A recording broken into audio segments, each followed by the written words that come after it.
નમસ્કાર, doctor Meena Trivedi, Ayurveda consultant, Porbandar. હવે આપણે રસ વિશે જોઈશું. રસ એટલે શું?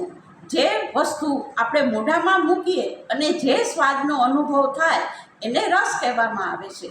આયુર્વેદમાં મુખ્યત્વે 6 રસ લખવામાં આવે છે: મધુર, ખાટો, ખારો, કડવો, તીખો અને તુરો.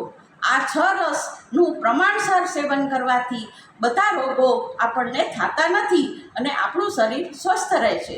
હવે સૌથી પહેલાં આપણે મધુર રસ જોઈએ. તો મધુર એટલે ગળ્યું મીઠું. મીઠું ખાવાનું કોને ના ગમે? બધાને મીઠું ખાવાનું બહુ જ ગમે છે. ભગવાનને પણ મીઠાઈનો જ ભોગ ધરવામાં આવે છે. અને આપણે કોઈ સારો પ્રસંગ હોય કે સારા સમાચાર આવે, ગમે તે વસ્તુ હોય તો આપણે એમ કહીએ છીએ, આ લ્યો મીઠું મોઢું કરી લ્યો. તો મીઠાઈ કે મીઠું મોઢું એ આપણા જીવનની અંદર વણાયેલી વસ્તુ છે.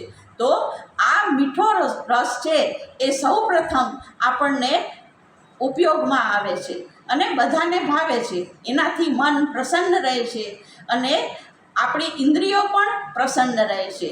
તો આ મધુર રસ છે એ ચોકલેટ છે, આઈસ્ક્રીમ છે, મીઠાઈ છે, બધી વસ્તુની અંદરથી આપણને મધુર રસ મળે છે.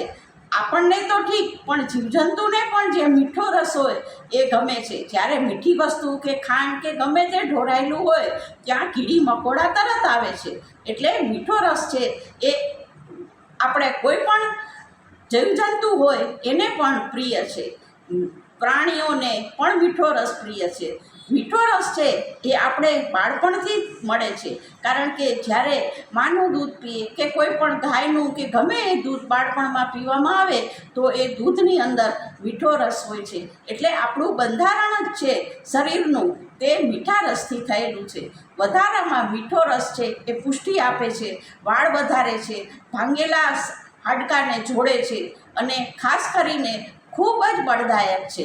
પરંતુ મીઠા રસનો ઉપયોગ પણ આપણે પ્રમાણસર કરવો જોઈએ, નહીં તો કફના રોગ થાય છે, ચરબી વધે છે અને ડાયાબિટીસ પણ થાય છે અને ગાંઠો થાય છે.